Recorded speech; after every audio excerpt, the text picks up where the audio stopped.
Magandang araw po sa inyong lahat, sa ating mga kapatid sa gobyerno, lalong-lalo na sa ating mga kaguro, nawa ay nasa maayos kayong kalagayan saan man kayo naroroon, at saan man kayo naaabot ng ating video.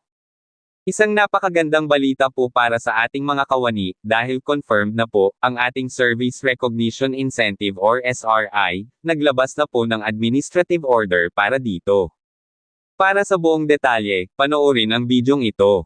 At kung bago po kayo sa ating channel, mangyaring paki-subscribe, like, and share, at paki-hit na rin po ng notification bell para maging updated po kayo ng mga ganitong information, at narito ang detalye.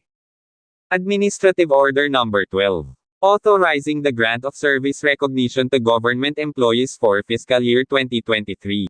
Whereas, Section 4 of Congressional Joint Resolution Number 4 Series of 2009, authorizes the grant of 1. Incentives to reward an employee's loyalty to government service and their contributions to the agency's continuing viable existence. 2. Incentives as a reward for exceeding agency financial and operational performance targets to motivate employee efforts towards higher productivity. Number 3. Other existing benefits to be categorized by the Department of Budget and Management as incentives. Whereas, Section 17 of Joint Resolution Number 4 authorizes the President, upon the recommendation of DBM, to update the compensation position classification system for civilian personnel, base pay schedule for military and uniformed personnel, and policies on the levels of allowances, benefits, and incentives applicable to all government personnel.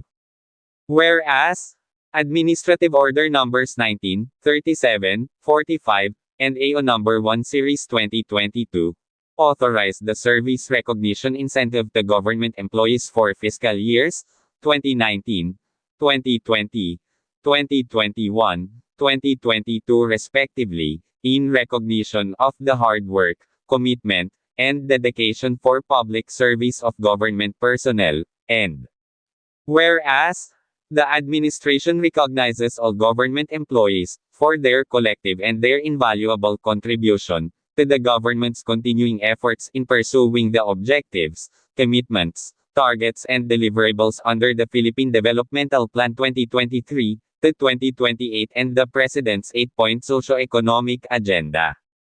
Now, I, Ferdinand R. Marcos Jr., President of the Philippines, by virtue of the powers vested in me by law, do hereby order. Section 1. Service Recognition Incentive for Employees in the Executive Department.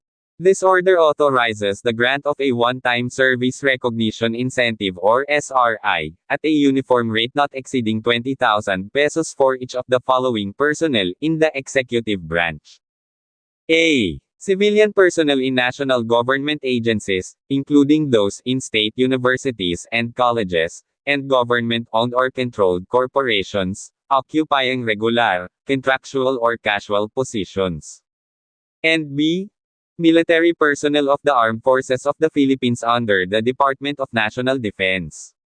And uniformed personnel of the Philippine National Police, Bureau of Fire Protection, and Bureau of Jail Management and Penology under the Department of the Interior and Local Government, the Bureau of Corrections under the Department of Justice, the Philippine Coast Guard under the Department of Transportation, and the National Mapung and Resource Information Authority under the Department of Environment and Natural Resources.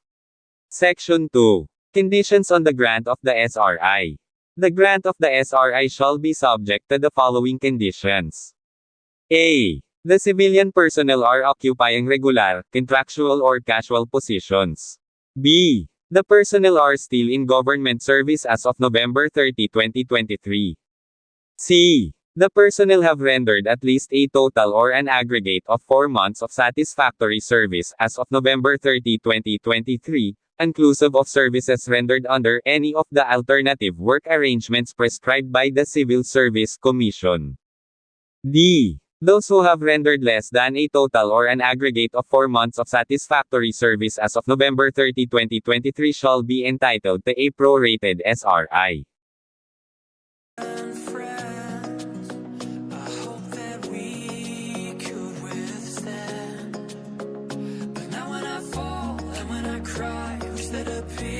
The employees have not received any additional year-end benefit in fiscal year 2023 over and above the benefit authorized under Republic Act No. 6686, as amended by RA No. 8441. Section 6. SRI for employees in local government units or LGUs. The grant of the one-time SRI to employees in LGUs, including those in the barangays, shall be determined by their respective sanggunians depending on the LGU's financial capability. Subject to the PS limitation in LGU budgets under RA No. 7160 or the Local Government Code of 1991. Section 9. Payment date. The payment of the SRI to all qualified government employees shall not be earlier than December 15, 2023.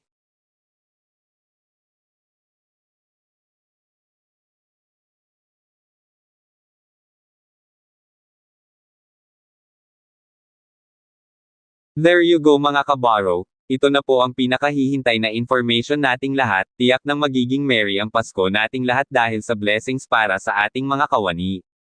At dito po nagtatapos ang ating video, nawa ay nasayahan kayo sa ating video, pakisulat po ng inyong mga comment, sa comment section, para po patuloy kayo maka-access ng latest information, mangyaring paki-subscribe, like at share para ma-notify po kayo ng mga latest updates. Maraming salamat po.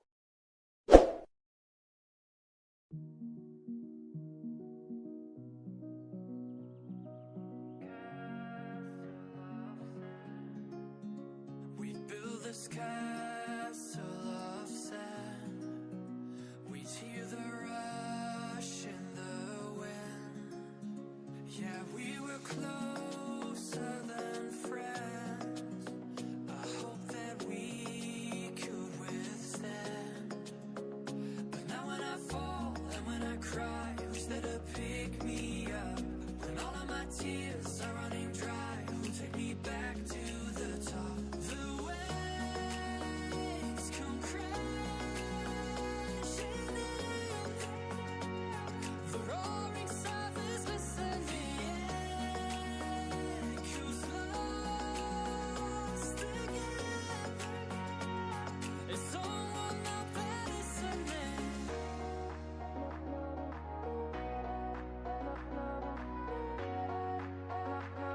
it's all